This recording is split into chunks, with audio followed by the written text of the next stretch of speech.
Are you looking for a pre-selling house and lot here in Nuvali for starting family, rental business, or even a retirement home? I present you Southdale Settings Nuvali.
This is the Premier Estates, Ayala Land by Cristina Arañez.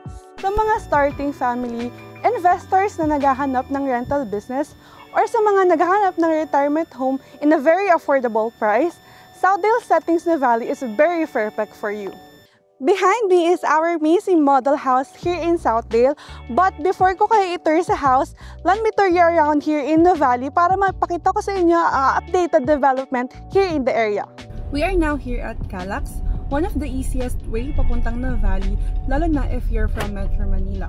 Aside sa Calax, magkakaroon din ng way in the future sa Batini exit, but meron din tayong way sa Silangan exit and Canlubang exit.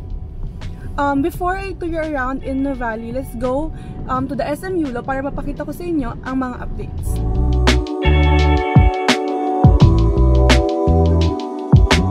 Makikita nyo rin dito ang Nuvali flyover na ngayon is still ongoing construction na possible siyang matapos by the first quarter of 2025.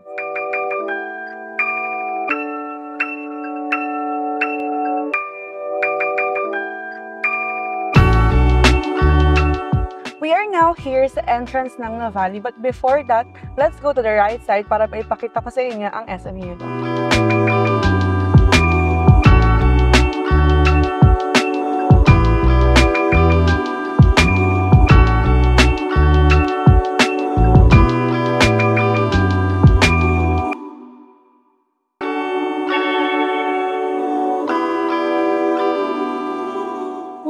Here at SM Yulo Premier, kitang-kita nyo naman kung gaano kabilis ang updates ng SM Yulo. And bali-balita rin na magkakaroon ng NU or National University malapit sa SM Yulo. But bukod doon, meron na tayong De La Salle University na open na and UST and UE na ongoing construction.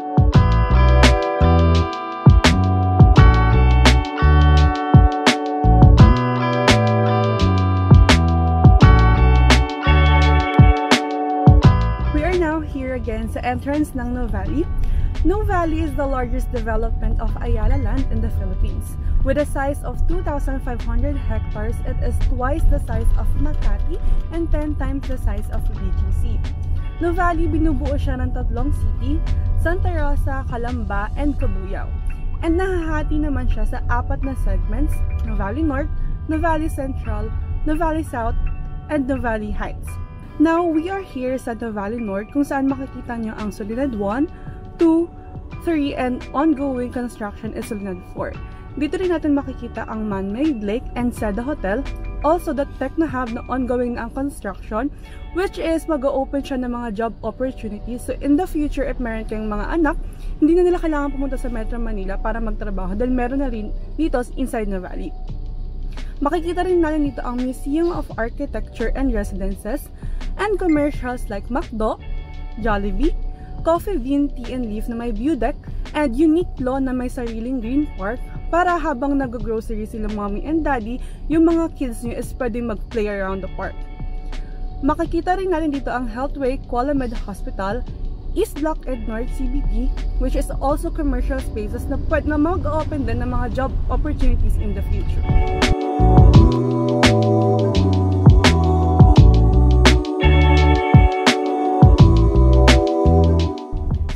now here at Rotonda. So, dire-diretsuhin lang natin to. The first exit is on the way to Tagaytay. 15 minutes away, nasa Tagaytay na kayo.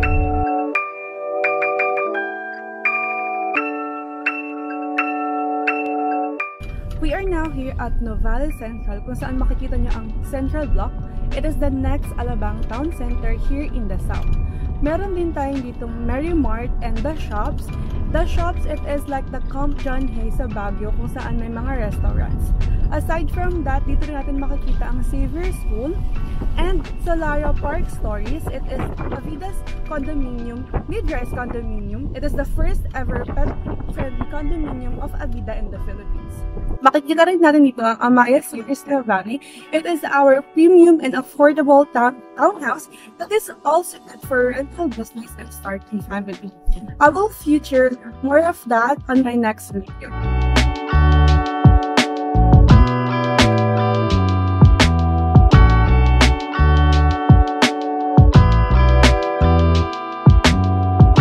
Meron din tayong access dito papunta sa Rockwell. And bali-balita na magkakaroon ng power plant mall na if you have a property in the valley is makikinabang din tayo. Nag-launch ang Rockwell ng house and lot which the price range 40 million to 50 million. So imagine kung gaano kaganda and ka-exclusive ang community dito sa Nuvali. So we are now here at Nuvali South. Dito makikita natin ang 10 hectares alfresco mall which is bigger than the market in Taguig. Bakit ba madaming mall? Ayala maintains yung pagiging exclusive kada segments. So every segments may mall tayo para hindi ka nalalayo. This is the right side, but in the left side, meron 31 hectares play parks which have bike trail, dog parks, golf driving range, and gardening center. Dito rin sa Nuvali South, makikita natin ang Everest Academy, Miriam College which accommodates elementary and high school, and upcoming is college. And dito rin sa Nuvali South makikita natin ang newest development ng Avida which is Cristela Nuvali. For more information, kindly check my videos. I will post my link in the description box below.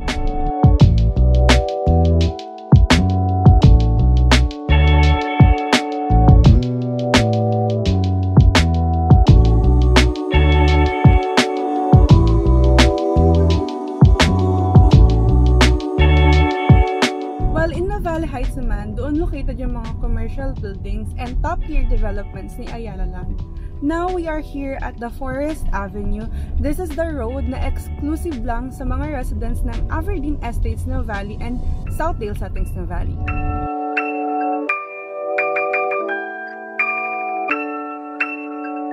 We are now here at Southdale Settings Nuvali. Southdale Settings Nuvali is 21 hectares in size. It was launched last 2021 and the completion date is at first quarter of 2026.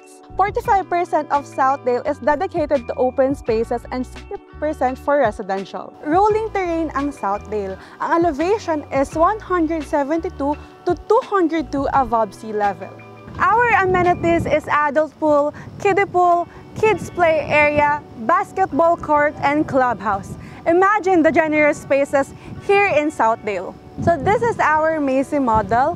Minimum lot area is 128 square meters and 67 square meters for floor area. We have 3 bedrooms, 2 toilet and baths, and 1 to 2 carports. So makikita naman natin from the property itself and to the road.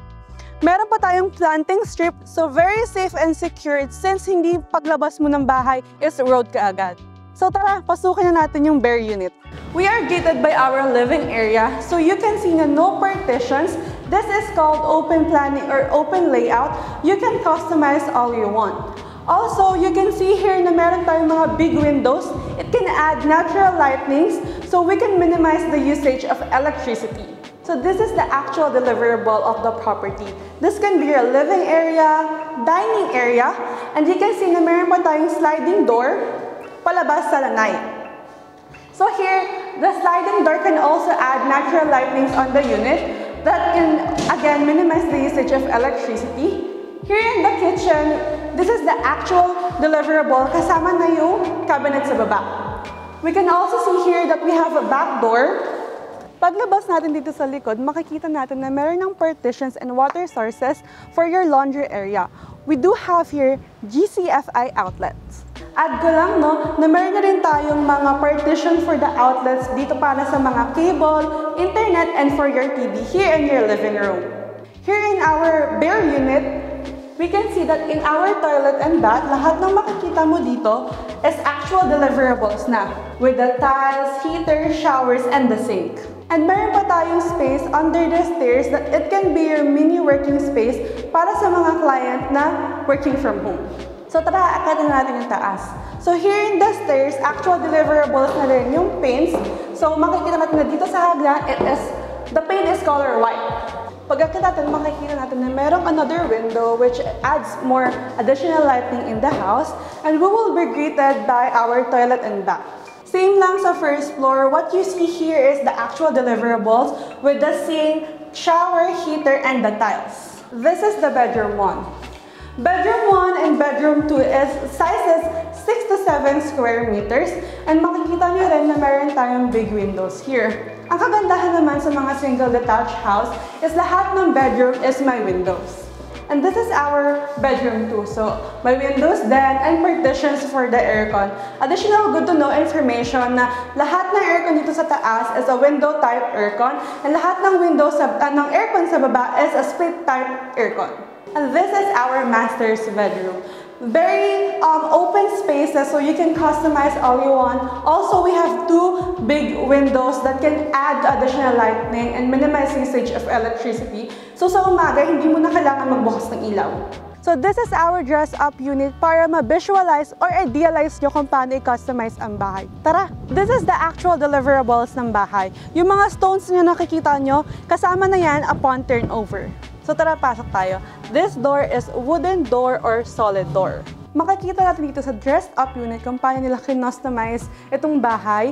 Dito sa living area, minaximize nila yung space dito sa gilid ng mga big open windows. So may mga curtains, para sa umaga, pwede natin buksan yung mga curtains para sa additional lightings. So this is the dining area. Perfect itong 6 chairs para dito sa bahay. Kasi if gagawin natin 8 chairs, medyo masikip na siya.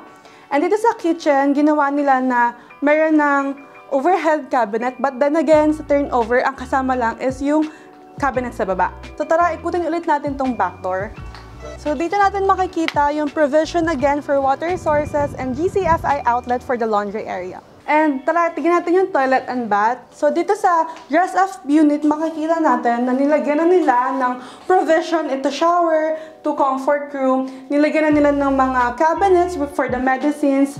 Plus, okay na rin yung sink. And I love paano nila minaximize tong space under the stairs. Ginawa nila ng mga cabinets para ma-organize yung mga extra gamit sa bahay. So tara, akit tayo sa taas. Dito sa stairs, makikita natin na naglagay sila ng mga painting para more accommodating yung approach. And dito naman sa windows, nilagyan nila ng blinds. But then again, we can open this naman tuwing umaga para additional lightnings. Pag akyat, we are greeted by our second toilet and bath. Meron ng provisions separating the shower and the comfort room, cabinets for the medicine and kids. First bedroom is ginawa nilang grill theme. So dito, nilagyan nila ng cabinet para mini study area plus the cabinet for the clothes. Second bedroom is ginawa nilang parang kay kuya naman yung theme. So meron ng cabinet, and again, the size of the bedroom 1 and bedroom 2 is 6 to 7 square meters. Parehas lang na pwede kang maglagay ng bunk bed para mas lalong ma-maximize yung space. So this is the master's bedroom. Makikita natin kung paano na-maximize ang space dito sa kwarto. And yeah, may provision na for the aircon, nilagyan na nila ng mga mini salamens. And then, yung big windows na master bedroom, nilagyan nila ng curtain. So again, in the morning, pwede natin siyang buksan to minimize the usage of electricity. Some of our clients is asking, Ina, how can you say that it can be a retirement home? This house is expandable dahil malawak ang lot size niya. This is also good for a starting family na hindi naman nagmamadali magpa-expand ng bahay, kasi kapag bumili kayo ng bahay in the next few years pa, imagine kung gaano kamahal ang price nun. We are here now at Hillcrest Snow Valley para ipakita sa inyo ang mga amenities para mas ma-visualize nyo ang mga amenities sa Southdale Settings Snow Valley.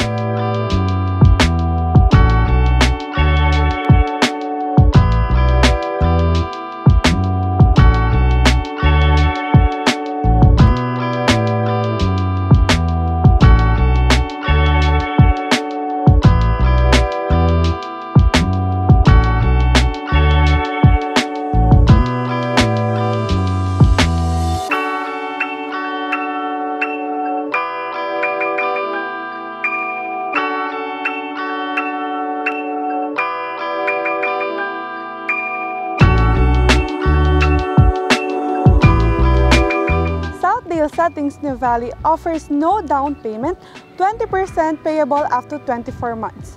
For more information, you can message me at iMessage, Viber, or WhatsApp at 0961-633-9132 or in my Facebook page, The Premier Estates, or in my messenger, Cristina Arañez. Again, this is The Premier Estates, Ayala Land by Cristina Arañez.